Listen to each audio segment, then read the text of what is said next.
kecil dan mereka yang tidak menghormati mereka yang tua. Dan kita telah bincangkan dengan panjang lebar mengenai perkara tersebut.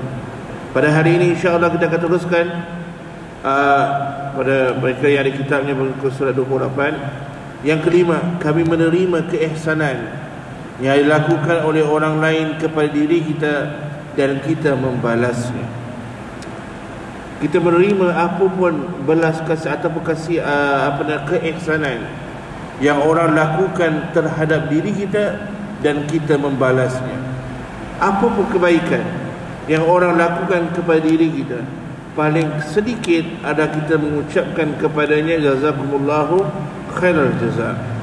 Kalau dalam bahasa Melayu kita katakan terima kasih, tapi terima kasih itu tak seperti kita ucapkan doa kepadanya jazakumullahu khairal jazak. Jazak yakni mudah-mudahan Allah Subhanahu wa taala yang membalasmu dengan sebaik-baik pembalasan. Itu artinya jazakumullahu khairal jazak. Ada yang tambah jazakumullahu alfa khairal jazak, alfa khairin jazak. Mudah-mudahan Allah SWT menambahkan kamu 1000 kali lebih banyak ganjaran yang telah engkau lakukan kepada dirimu. Kemudian kita bukan hanya orang yang hanya mengharapkan keihsanan orang terhadap diri kita, tapi kita lah orang yang juga membalas keihsanan yang orang lakukan kepada diri kita. Nabi SAW ada di antara orang yang paling, kalau orang melakukan keihsanan kepadanya, pasti dia akan membalasnya. Dia tidak hanya akan mengatakan alhamdulillah, jazakumullah khairal jazak, lalu tidak membalas. Sekurang-kurangnya mendoakan kepada mereka. Kerana itu bila orang menjamu kita makan misalnya, ada doanya, Allahumma atrim man at'amana waski man saqana. Ya Allah, berikanlah mereka makan orang-orang yang telah memberikan kita makan, berikanlah mereka minum orang-orang yang telah memberikan kita minum. Doa sebelum ini bila kita dijamu makan. Jadi bila kita dijamu makan di Masjid Muhajirin, jangan lupa untuk doakan kepada volunteer, kepada orang yang masak pun, yang telah masak pada waktu pagi-pagi untuk memberikan kita makan. Doakan kepada mereka, Allahumma atmim man at'amana.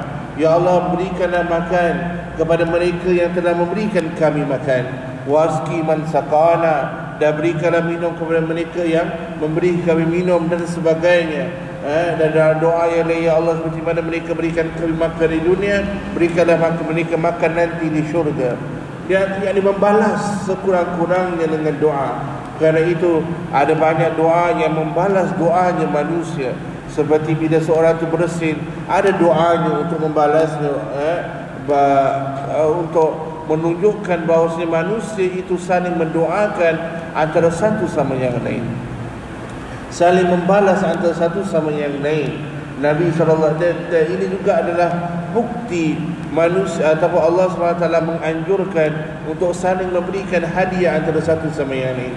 Hadis Nabi SAW mengatakan, tahadau tahabu, hendaklah kamu saling memberikan hadiah antara satu sama yang lain. Tahadau bukan berarti hanya satu orang berkasih dan satu orang terima. La, tahadau, beri, kemudian dia juga sambil ada dua action. Dia beri, kemudian pada lain kali orang lain juga yang berikan kepadanya. Bukan hanya dia saja yang menerima. Tahadau, ianya dalam bahasa Arab, kalau dia ada alif di tengah-tengah perkataan, dalam fi'ilnya itu berarti action, perbuatan itu di antara dua orang. Itu bukan hanya satu orang. Kalau qatala dalam bahasa Arab berarti membunuh, tapi kalau qatala saling membunuh antara satu sama yang lain. Itu rahsianya bila ada tambah alif, bukan dalam semua, dalam kebanyakan case ini. Jadi tahadau ada alif kat tengah-tengah, berarti ianya adalah saling memberi hadiah antara satu sama yang lain. Tahabau, tahadau, tahabu, tahabu, saling memberi hadiah antara satu sama lain. Apa yang akan didapatkan? Iaitu tahab, saling sayang menyayangi antara satu sama yang lain.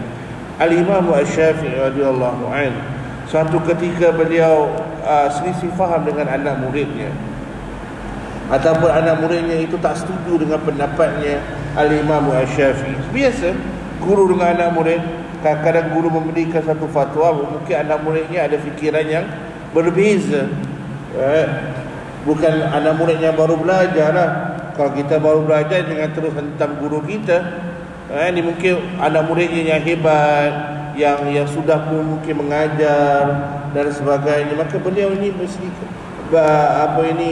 tak setuju dengan pendapatnya Imam Syafi'i, sehingga kan beliau tinggalkan Imam Syafi'i, atau beliau bangun daripada majlis tersebut dan beliau pulang. Malam tersebut sahabatnya Imam Syafi'i dengar ketukan di pintu rumahnya. Kita fikir, siapakah yang ketuk rumah aku pada malam ini, pukul 12 malam misalnya. Dia tanya siapakah di pintu. Dia kata Muhammad. Muhammad mana? Muhammad bin Idris. Adakah ini Muhammad bin Idris guruku yang datang tengah malam menziarahi aku? Dia pun membuka pintu tersebut. Nah, yang ini gurunya Muhammad bin Idris datang pada waktu malam. Buat apa? Bawa hadiah. Dia katakan kepada temannya ataupun anak muridnya, wahai fulan, kita sudah banyak perkara yang kita sepakati. Adakah dengan satu perkara kita akan memutuskan silaturahmi antara kita? Jadi beliau datang merendahkan dirinya. Beliau seorang guru, seorang imam, seorang qadi, seorang mufti. Tapi beliau datang ke rumah anak muridnya untuk merendahkan dirinya, mengatakan kepada anak muridnya, wahai anak muridku, tak panggil pun anak muridnya, wahai fulan, janganlah kerana satu masalah kita bercanggah ataupun kita berjauhan antara satu sama yang lain. Aku mohon maaf dan ini ada hadiah dariku untukmu. Tawaduknya Imam Syafi'i radhiyallahu. Kalau kita macam mana? Tak peduli pun. Yang kata hadiah, doa pun kita doakan untuknya. Kerana itu kita menjadikan ulama kita petunjuk kita.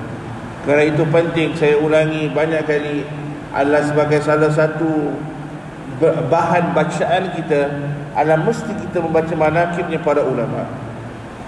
Lihat macam mana mereka mendapat derajat yang tinggi. Jangan hanya lihat kesudahannya sahaja. Jangan lihat Imam Syafi'i ni alim ni.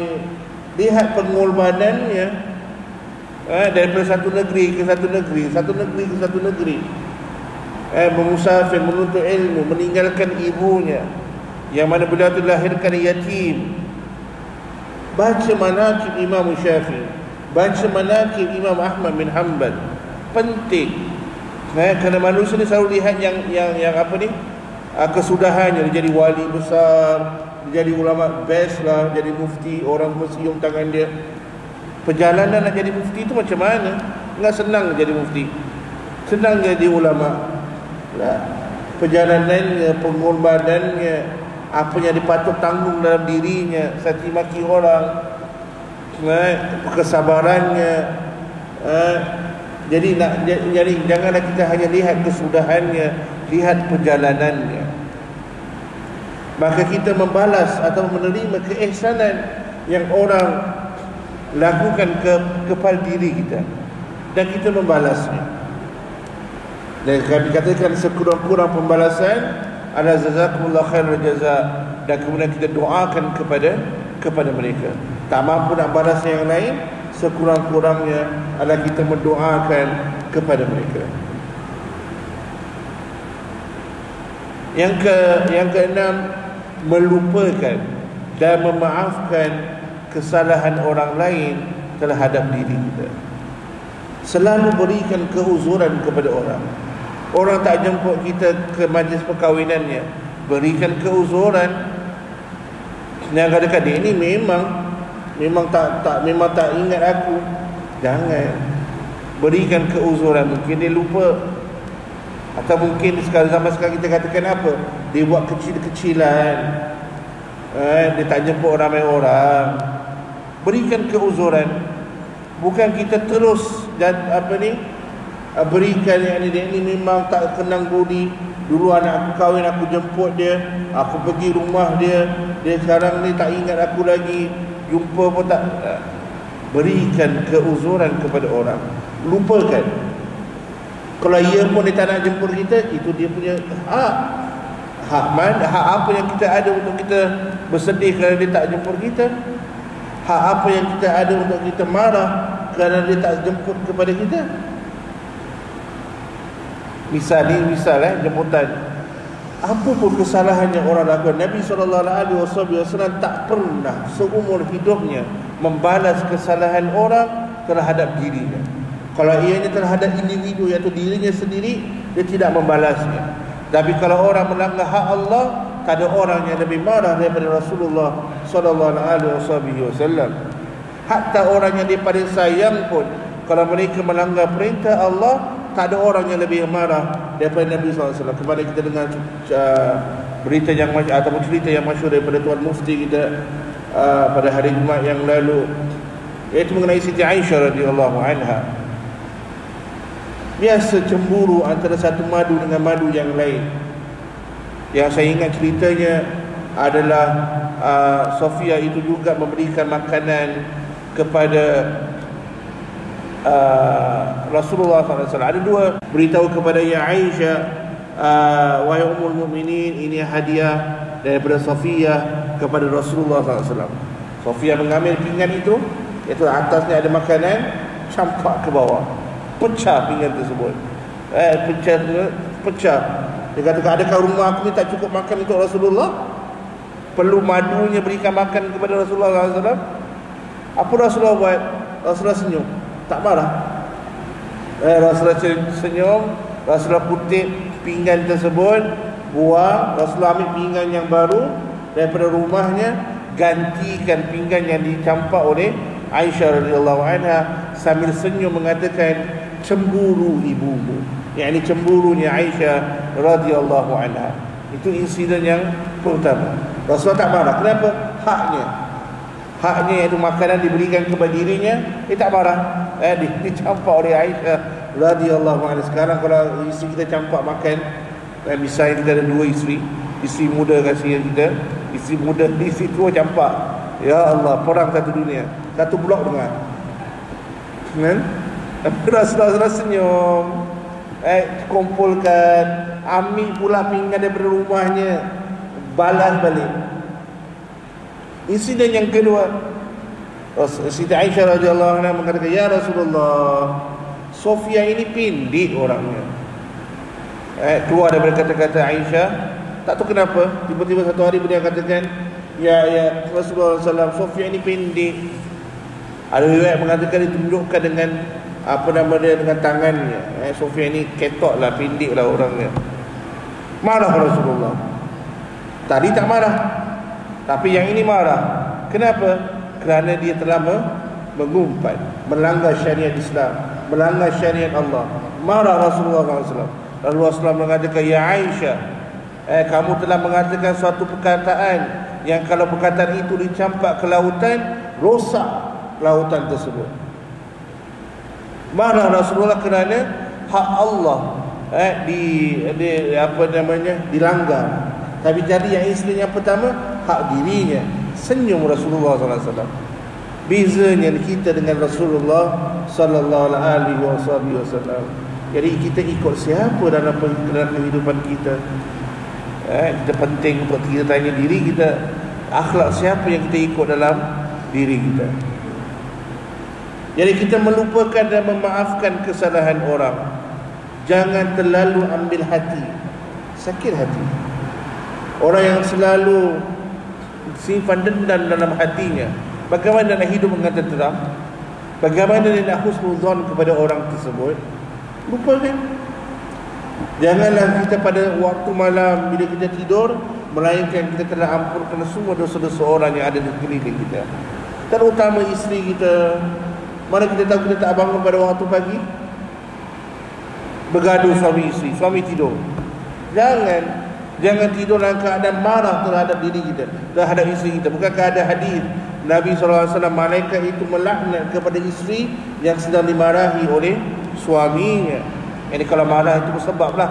Kalau marah tak ada sebab yang tertentu, takkanlah malaikat nak melaknatnya ataupun mencaci dan sebagainya. Jadi jangan berpanjangan kemarahan kita kepada orang. Namun Islam tahu kita ni ada kelemahan, diberikan kita tempoh 3 hari, tak boleh lebih daripada itu. diberikan tempoh 3 hari untuk apa? Meredakan kemarahan kita. Tapi sebaik-baiknya jangan ada perasaan marah terus.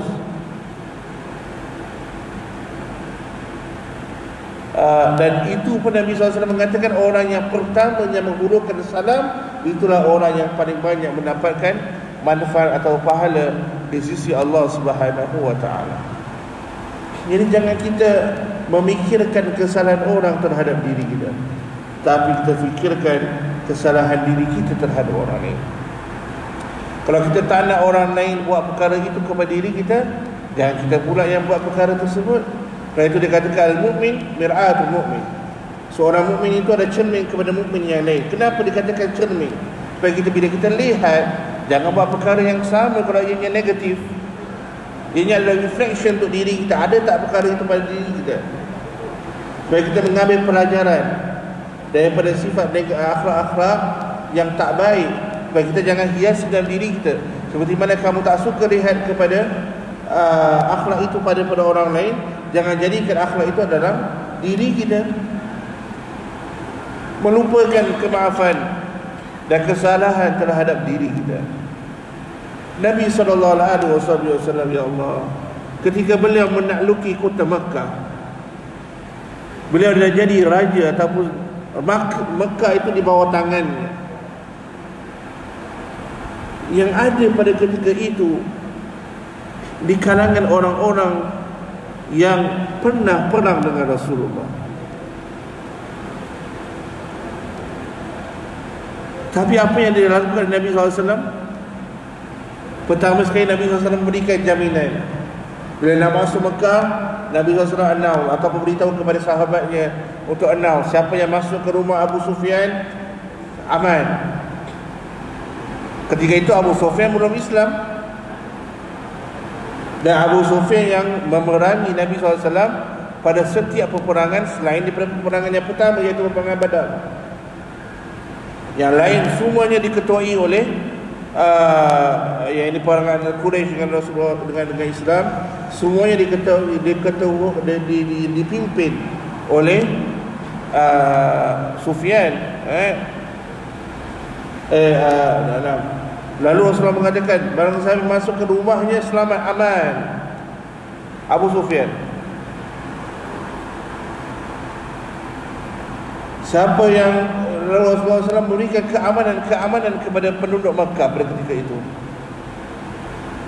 Dan kemudian bila dah takluki kota Makkah, dah pecahkan berhala-berhala di sekeliling Kaabah, beliau kumpulkan semua orang-orang Arab yang ketika itu belum beriman kepada Rasulullah. Kebanyakan mereka ikut serta kepada peperangan memerangi Nabi SAW. Nabi kumpulkan mereka. Nabi tanya kepada mereka, agak-agak kamu, apa yang aku akan lakukan kepada kamu? Tak ingat ke dulu kamu halau aku daripada Mekah? Tak ingat ke dulu aku ni dikejar, dicampak batu oleh kamu? Dicampak oleh dihina, dikatakan pendusta, dikatakan tukang sihir. Agak-agak kamu sekarang apa yang aku akan buat? Kalau kita macam mana? 10 orang kita dah conquer, dah masuk jail. Kita pergi kat jail tanya, now do you think what I can do to you? Apa jawab Nabi SAW? Apa jawab mereka pada ketika itu? Ya Rasulullah, kamu ini orang yang baik, daripada keturunan yang baik, pastilah kamu tak akan lakukan perkara melainkan perkara yang baik. Puji Nabi. Nabi SAW mengatakan, aku akan lakukan apa yang telah dilakukan oleh Nabi Yusuf AS kepada saudara-saudaranya. Pergilah kamu, sesungguhnya aku maafkan kamu, aku lupakan segala perbuatan yang telah engkau lakukan kepada diri kami. Cobaannya yang dihadapi oleh Nabi bukan kecil, sehingga kita katakan alah, Nabi boleh maafkan. Naam, Nabi boleh maafkan kerana kedudukannya yang tinggi, kesabarannya yang luar biasa. Dan kita sebagai umatnya Nabi SAW diajar untuk ikut siapa? Ikut Nabi.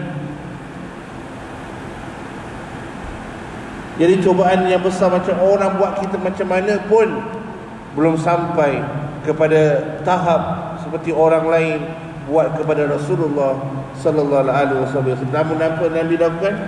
Maafkan mereka. Anaknya Abu Lahab, apa nama dia? Allahumma shalli ala Muhammad. Bukan Abu Lahab, anaknya Abu Jahal. Masyhur namanya, tiba-tiba terlupa pula. Ala kulli hal, anaknya masuk Islam. Anaknya Abu Jahal masuk Islam. Bila dalam perjalanan dia nak menuju ke Rasulullah SAW, Rasulullah SAW beritahu kepada para sahabat, wahai sahabat, jangan kau sebutkan keburukan ayahnya. Padahal Abu Jahal, na'udzubillah, betapa banyak kerosakan yang beliau pernah lakukan kepada Nabi SAW. Tapi bila anaknya masuk Islam, masih lagi tak keluar namanya. Bila anaknya masuk Islam, Rasulullah SAW mengatakan kepada sahabatnya, jangan kamu sebut tentang keburukan ayahnya. Menjaga hati anak musuhnya Rasulullah SAW. Kita kalau tak suka satu orang, keturunan dia semua kita tak suka. Na'udzubillah. Jangan kita sampai begitu. Anak tak salah dengan perbuatannya. Walaupun anak Abu Jahal pun turut perang kepada Nabi SAW. Beliau di antara askar di dalam peperangan Uhud. Beliau jadi ketua di sana ketika ayahnya mati di peperangan Badar.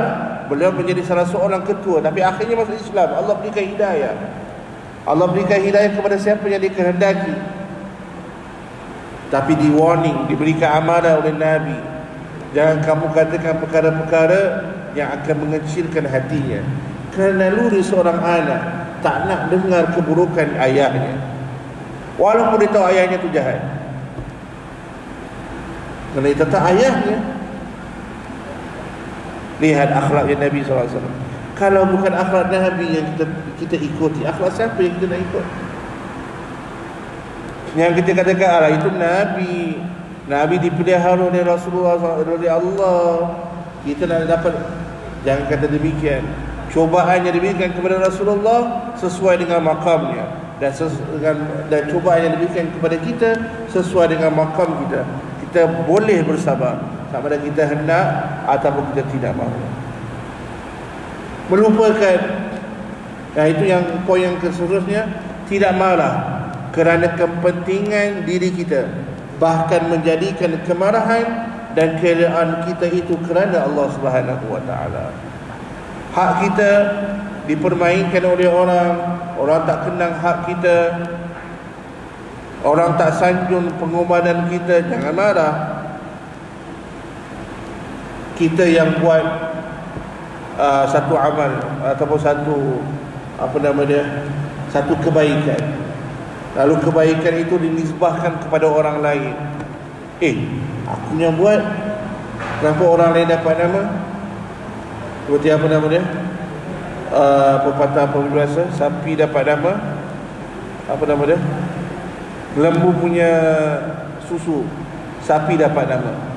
Aku yang buat penat-penat ni, orang lain pula dapat nama. Jangan marah. Kalau kita lihat keikhlasan orang-orang dahulu, bila mereka buat masjid, mereka tak namakan masjid itu dengan nama mereka. Mereka namakan dengan nama orang lain. Misal seorang itu katakan kepada, tak lama lagi kita akan ada subhanallah, yang untuk Ramadan, donation untuk Ramadan kan, ada poster besar-besaran di belakang setiap masjid, ada letak namanya. Dia ada nama 10,000 misalnya, aku derma 10,000 untuk Masjid Muhajirin, letak nama aku paling besar. Tak ikhlas. Dia nak orang tahu. Wallahu a'lam. Ikhlas tak ikhlas tetap kita serahkan kepada Allah Subhanahu wa taala. Tapi kalau dia marah, bila kemudian dia datang tak nampak namanya, aku dah beri 10,000, asal nama aku belum ada. Dia kena soal balik keikhlasan yang ada dalam hatinya. Ikhlas, kita tak judge, kita tak hukumi, tapi itu tanda-tanda orang yang tidak ikhlas. Dia nak nampak namanya. Kau boleh tulis ke dia tinggal kat mana, blok mana, supaya orang semua boleh ziarah dia dan sebagainya. Tak, jangan. Bila kita berikan suatu hadiah dan sebagainya, jangan mengharapkan balasan. Allah, kita akhiri insya-Allah, mungkin ada masa lagi. Allah Subhanahu wa taala merakamkan sebuah kisah di dalam Al-Quran Al-Karim. Sayyidina Ali karramallahu wajhah bersama isterinya Fatimah. Mereka berdua ini pada suatu hari berpuasa, dan mereka hanya ada kurma untuk berbuka puasa. Bila hampir tibanya waktu untuk buka puasa, tiba-tiba dengar ketukan di pintunya. Mereka berbuka, dapati yang mengetuk itu adalah seorang yang miskin, fakir. Dia katakan, wahai fulan, ada tak apa-apa makanan yang kau boleh berikan kepada aku? Diberikan apa yang mereka nak makan untuk buka puasa, diberikan kepada mereka. Jadi apa yang mereka buka puasa, mungkin air saja. Besok mungkin zam-zam saja, wallahu alam. Besoknya dah prepare lagi untuk buka puasa. Nak hampir buka puasa, ketukan yang kedua. Buka, siapa pula? Yatim. Diberikan makanannya. Yang ketiga pula, pada hari yang ketiga, dengan ketukan sekali lagi, dibuka pintunya. Siapa? Asir. Siapa tu asir? Asir, yakni orang yang baru bebas daripada kena tahanan perang. Miskin, tak ada duit, tak ada apa, time tak ada makan. Diberikan 3 hari berturut-turut berpuasa, 3 hari berturut-turut makanan yang nak dimakan diberikan kepada orang lain. Tak ada orang tahu, tak komplain. Tak macam kita, malam tu juga kita upload kat Facebook, aku baru nak buka puasa, ada orang ketuk pintu pula. Tak begitu, kita upload yang lain pula. Alhamdulillah, ada orang ketuk pintu rumah aku lihat dia susah, aku memberikan dia apa yang aku ada, aku minum air dengan isteriku. Segala puji bagi Allah, mudah-mudahan Allah memberitahu kepada orang. Tapi Sayyidina Ali dengan Fatimah, satu orang pun tak beritahu, diam. Tapi Allah khabarkan dalam Quran, surah Al-Insan, Al-Ataka Hadithul Insan. Balik boleh pulang, boleh baca. Salah satu ayatnya Allah SWT memuji Sayyidina Ali dan Fatimah. Namanya tak ada, tapi perbuatannya ada. Bila ayat ni turun, Nabi SAW lari ke rumah Fatimah. Yalah, rumah Fatimah tu tak berapa jauh lah dengan rumah Nabi, tapi lari Nabi SAW ke Fatimah, tanya kepada Fatimah, apa yang kamu lakukan sehingga kan ayat Quran turun, yakni memuji perbuatan kamu. Apa kata Allah SWT? Iaitu mereka yang ada sedikit saja memberikan kepada yang fakir, memberikan kepada yang yatim. Fakiran wa yatiman wa asira, la yuridu minkum jazaan wala syukura. Mereka berikan tidak mengharapkan pembalasan dan tidak mengharapkan terima kasih. Allah menjadi saksi terhadap perbuatan mereka. Sayyidina Ali dan Fatimah Zahra. Kenapa? Keikhlasan. Kerana itu jangan kita pandang kepada apa yang diberikan oleh orang, kerana mungkin apa yang diberikan itulah sahaja yang mereka ada. Semalam saya di rumah ibu saya, lihat satu cerita, tak tahu ada yang tengok ke tak tengok, di Suria lah, tak ada, baru balik daripada majlis perkahwinan. Ada satu cerita, orang ini selalu hadir, dia orang tua, dia ibu bapaknya dah meninggal, dia pun ada sedikit sakit mental, beliau hanya jual cendol dekat luar lah, di Malaysia. Jadi kalau ada duit daripada penjualan cendol itu, sebahagian dia akan berikan kepada rumah anak-anak yatim. Dia akan berikan kepada, tak banyak, kadang-kadang mungkin satu minggu dia berikan RM7, tapi konsisten, istiqamah berikan kepada orang miskin ataupun anak-anak yatim. Wallah, yani saya anjurkan kepada semua, kalaulah kita dapat berinfak, salah satu infak yang paling utama adalah kita infakkan ataupun tolong kepada anak yatim. Kita ada saya bukan nak promote apa-apa, tapi ada organisasi-organisasi yang tertentu yang mereka ada satu sistem call apa nama dia, saya tak ingat exact namanya, tapi kita berikan monthly contribution untuk satu anak yatim. Baik, kita fokuskan kepada satu orang. Dia punya ganjaran luar biasa bila kita menolong anak-anak yatim. Yang benar lah yang kita tolong organisasi, pasti akan dibalas oleh Allah Subhanahu Wa Taala. Pasti.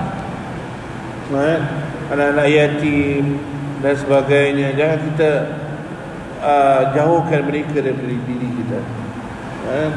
Jadi janganlah kita marah. Di 3 poin insya-Allah yang kita akan rumuskan. Pertama, kita terima keihsanan orang terhadap diri kita. Kemudian kita membalasnya. Jangan kita orang berikan hadiah, kita tolak hadiah tersebut. Ni apa ni? Beg murah. Jangan. Orang beri dengan ikhlas, terima. Jangan kita mengecilkan hatinya. Dan ajar anak kita juga. Kadang-kadang yang cakap ini anak-anak kita yang kecil-kecil, nangis dapat hadiah. Sebab apa? Hadiah tu bukan apa yang dia nak. Dapat hadiah pun nangis. Jadi ajarkan anak kita untuk bersyukur juga. Jadi kita menerima hadiah, membalasnya. Kemudian kesilapan orang lain terhadap diri kita, lupakan dan maafkan. Jangan simpan dalam hati kita. Berat hati kita kalau kita simpan dendam terhadap orang lain. Berat. Maafkan diorang, maafkan mereka, jangan simpan di dalam hati. Dan yang terakhir, jangan marah terhadap kepentingan diri sendiri, tapi hanya marah bila syariat Islam dilanggar. Bila anak kita tak bangun subuh, marah. Jangan ketawa, jangan main-main. Anak kita tak bangun subuh, yang kita katakan tak apalah, dia nanti sekejap lagi dia perlukan rehat, hari ni dia exam, lagi nak exam lah, patut bangun subuh. Janganlah kita kata tak apalah, tadi dia tengok bola penat. Jangan. Nak tengok bola, tapi bangun subuh, kejut, paksa, tarik, campak air dan sebagainya. Asalkan bangun. Walaupun dalam keadaan malas, walaupun nanti dia sujud, dia tidur, biarkan. Yang penting dia bangun, yang penting dia solat. Kemudian budak-budak, kalau kita tak paksa mereka, kadang-kadang mereka takkan buat kerana solat, puasa, perkara yang tak enjoyable pada budak-budak kecil. Kalau tak dilakukan selalu, jadi perlu paksa kadang-kadang. Kerana itu Nabi SAW mengatakan apa? Ajarkan anak kamu solat ketika umur mereka bila? 7 tahun. Adakah kalau gitu kita tunggu je dah Ustaz 7 tahun, 4 tahun jangan solat dulu, kesian dia. Jangan. Nabi SAW mengatakan kalau dah 7 mesti ajar. Maknanya kalau sebelum itu pun dah start sikit-sikit lah. Kalau baru 7 tahun baru nak ajar, dah lambat. Belum terlambat lagi lah, tapi kan baru nak start. Kalau maknanya Nabi SAW mengatakan ajar bila umur 7 tahun, sebelum itu dah mulakan terlebih dahulu. Tapi tak enforce, tak suruh dia hafal, biarkan dia dengan telekong dia. Mungkin salah kiblat ke, biarkan, asalkan dia ada kat situ, dia pusing-pusing, dan sebagainya. Jadi jangan marah kerana kepentingan diri kita, dan jadikan kemarahan dan keredaan kita bila hak Allah Subhanahu Wa Taala orang yang dilanggar oleh orang lain. Wallahu a'lam bishawab. Insyaallah kita akan teruskan pelajaran kita pada akan datang.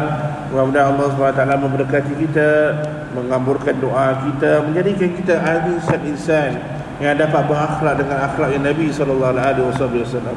Saya ulangi, kitab yang kita belajar pada setiap hari Ahad ini bukan kitab untuk knowledge ataupun belajar sahaja. Ia adalah kitab untuk diamal. Kita dengar hari ini 1-2 poin, amalkan dalam kehidupan kita. Bukan hanya dengar kemudian kita lupakanlah. Kita akhlak bukan kitab untuk dibelajar, untuk hanya belajar. Lah, kita akhlaklah untuk diamalkan. Amalkan dalam diri kita, barulah akan bersinar hati kita insya-Allah di sisi Allah Subhanahu wa taala. Jadi apa-apa poin yang kita telah pelajari, amalkan. Saya nasihati diri saya sendiri dan juga kepada para jemaah untuk mengamalkan akhlak-akhlak yang kita telah bincangkan. Banyak lagi ada akhlak-akhlak yang akan kita bincangkan insya-Allah. Mudah-mudahan kita sempat mengkhatamnya sebelum Ramadan nanti insya-Allah taala. Subhanakallahumma wa bihamdika asyhadu an la ilaha illa anta astaghfiruka